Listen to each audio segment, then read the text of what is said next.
Henri Kalimassi, bienvenue. Il y a un téléspectateur qui nous a dit, celui-là, c'est un baptiste. Vous êtes baptiste? Mais bien sûr. Vous défendez Bati?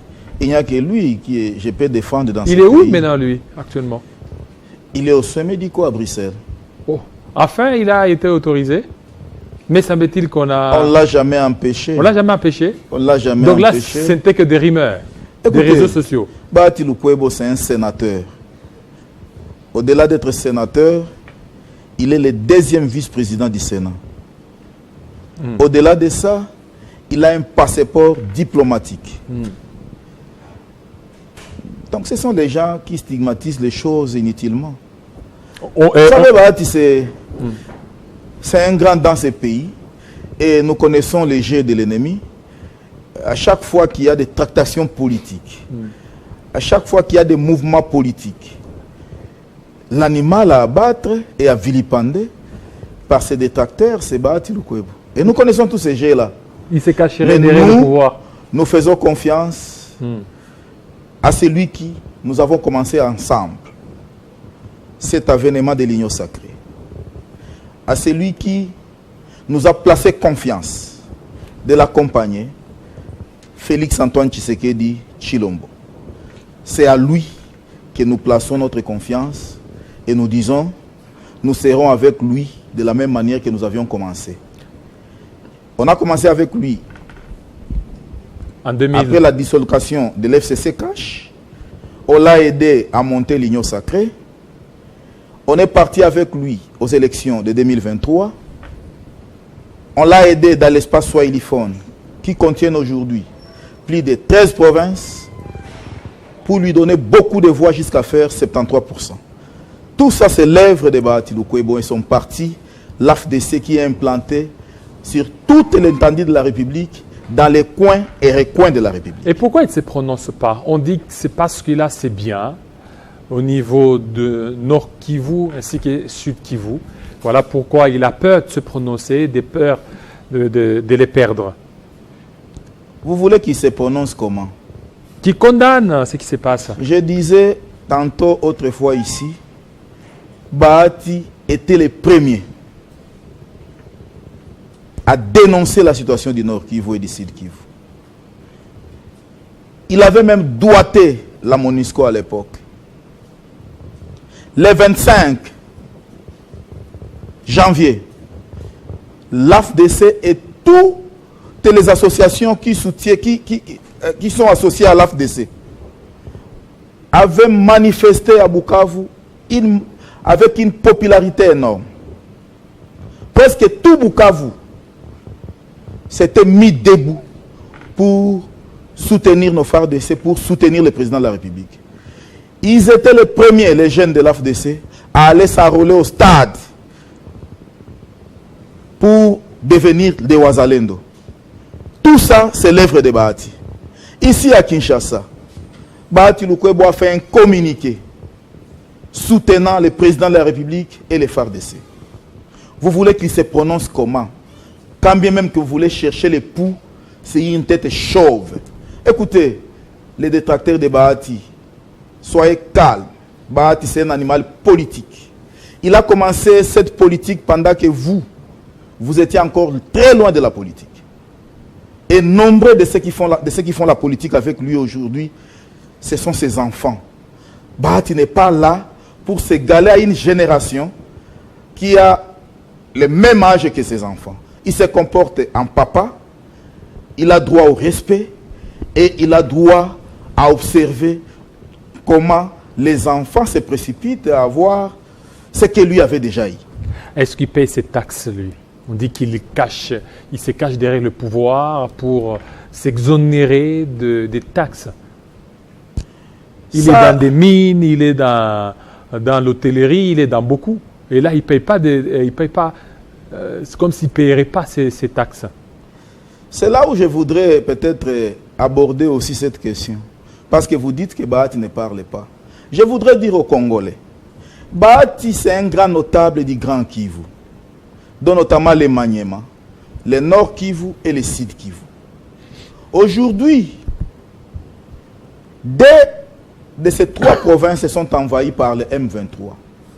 Et si Bahati est notable et leader aujourd'hui, c'est parce qu'il est natif de ces provinces. Comment vous pouvez demander à quelqu'un qui pleure, à quelqu'un dont la maison est attaquée par les ennemis, à quelqu'un qui est endeuillé de parler? Plutôt, ce que les Congolais devraient faire, c'est de les consoler. Ceux qui parlent, c'est ceux qui ne sont pas en guerre.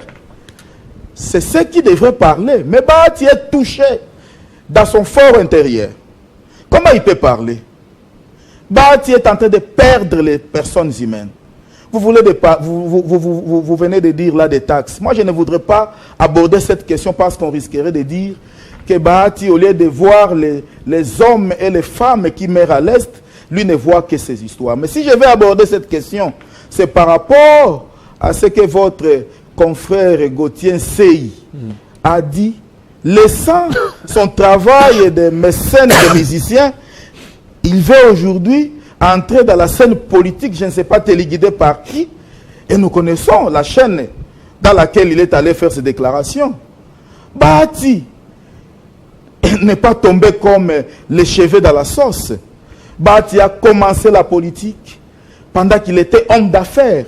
Bahati n'a pas eu son argent dans la politique.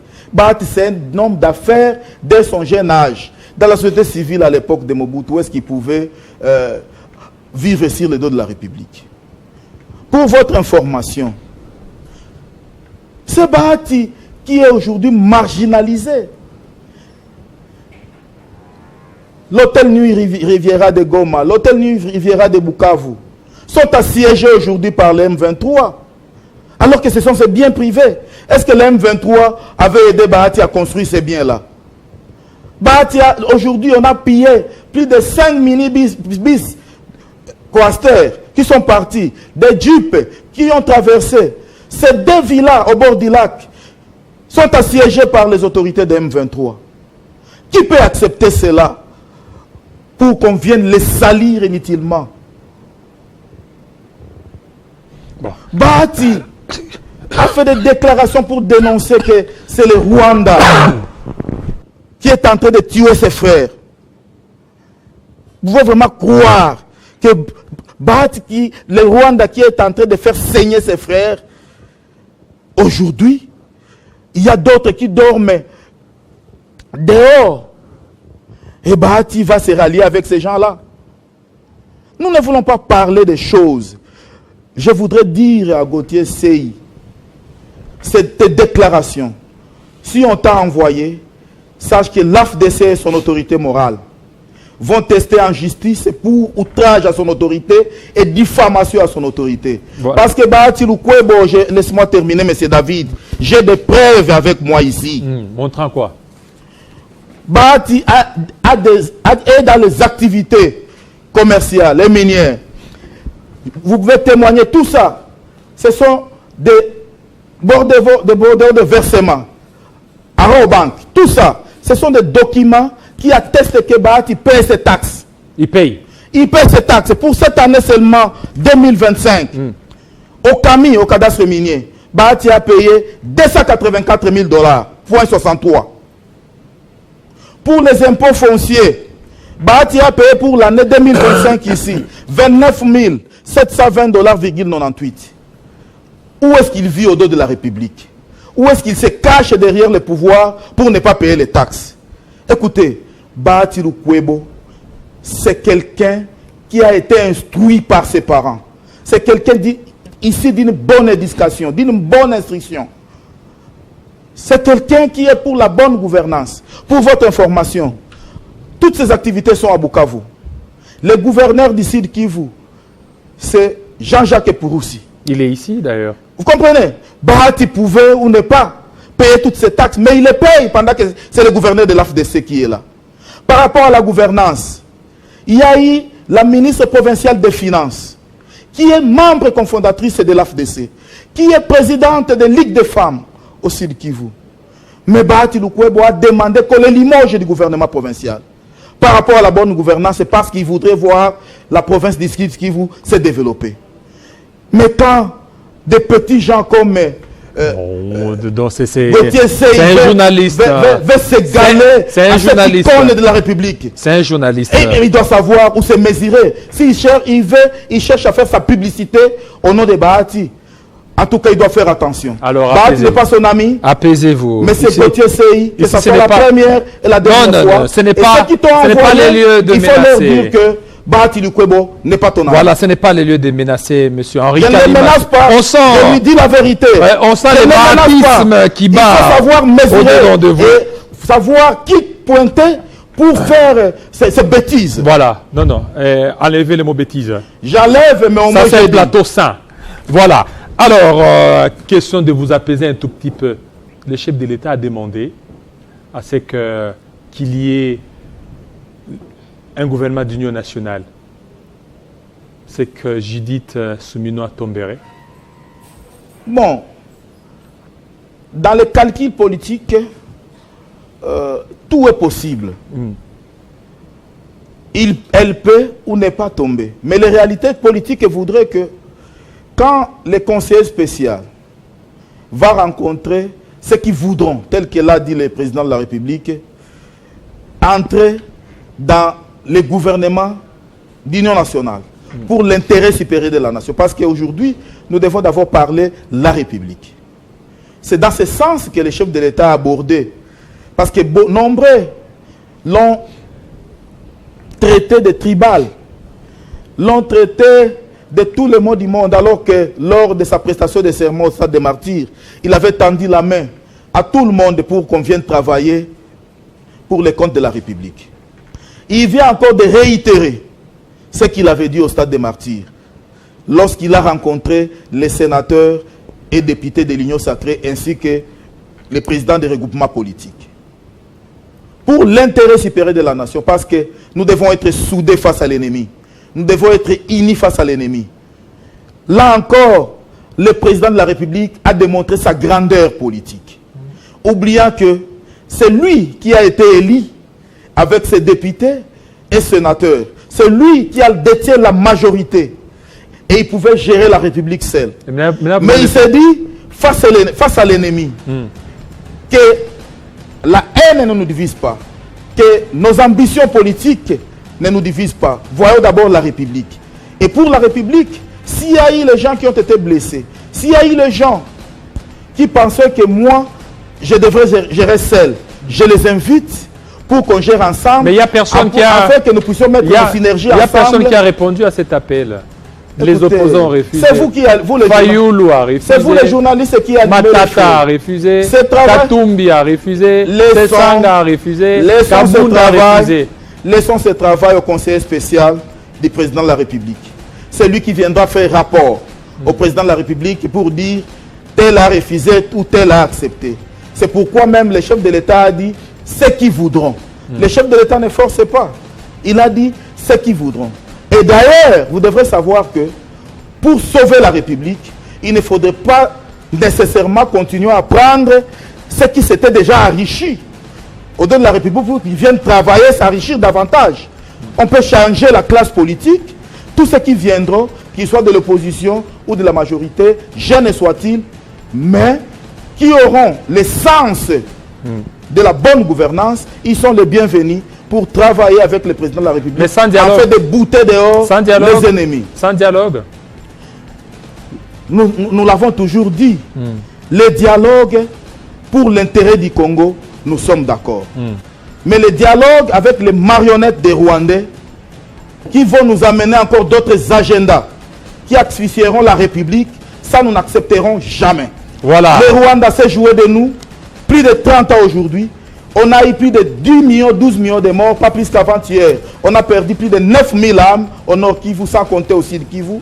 Alors avec cette situation, nous n'accepterons plus jamais ceux qui viendront avec la politique de tuer la population congolaise. Voilà, pour terminer, la CPI est ici. Ce n'est pas seulement qu'elle va se pencher de votre côté, même côté aussi opposition. Il va aussi mettre en jeu ces différentes enquêtes. C'est qu'il n'y a pas lieu à pouvoir se réjouir par rapport à ça. Qui vous a dit que le procureur général est venu arrêter les gens de l'opposition ou de la majorité? le procureur général est venu pour la situation qui se passe à l'Est démocratique du Congo. Il a ouvert ses portes pour recueillir toutes les informations politiques liées à tout ce qui se passe à l'Est. Il est venu faire ça. Pourquoi vous voulez toujours voir les choses négativement? Quand Félix faisait les voyages pour réussir cette diplomatie, vous le traitiez de tous les maux du monde. Mais maintenant qu'aujourd'hui cette diplomatie commence à payer, c'est vous qui êtes encore les premiers à les combattre. Le procureur général de la CPI est venu parce qu'il a été invité. Le ministre de la Justice lui avait écrit pour stigmatiser tout ce qui se passe à l'Est. Et il est venu recevoir toutes les informations. Pourquoi pas de traquer les autorités rwandaises qui envahissent l'Est de la République à cause de nos minéraux, qui tuent chaque jour à l'Est. Aujourd'hui, les retombées sont là. James Kabarebe, Et Kanyuka. Voilà. Tout ça, vous ne voyez pas. Merci. C'est la diplomatie de qui? C'est la diplomatie de Félix Antoine Tshisekedi Tshilombo, le fils héritier de Tshisekedi Wamulumba. Merci à toi. Henri Kalimassi, les baptistes, de pouvoir répondre à notre invitation avec promptitude. Je voudrais souhaiter un bon séjour à mon autorité morale, le professeur Modeste Bahati Lukwebo, qui séjourne à Bruxelles pour raison de contrôle médical. Voilà, merci bon beaucoup. Séjour et toutes les bonnes choses là où vous êtes parti, mon papa. Et nous vous attendons au pays pour continuer votre mission aux côtés du président de la République, que vous n'avez jamais abandonné, que vous aviez juré de l'accompagner jusqu'à la fin de son mandat. Voilà, merci beaucoup. Merci à vous, fidèles téléspectateurs. Vous avez été nombreux à nous suivre. Restez branchés sur Télé 50. Tout à l'heure, la grande édition de Christopher Ochukum. Il sera 20h à Bukavu, 19h à Matadi. Portez-vous très bien. À très bientôt.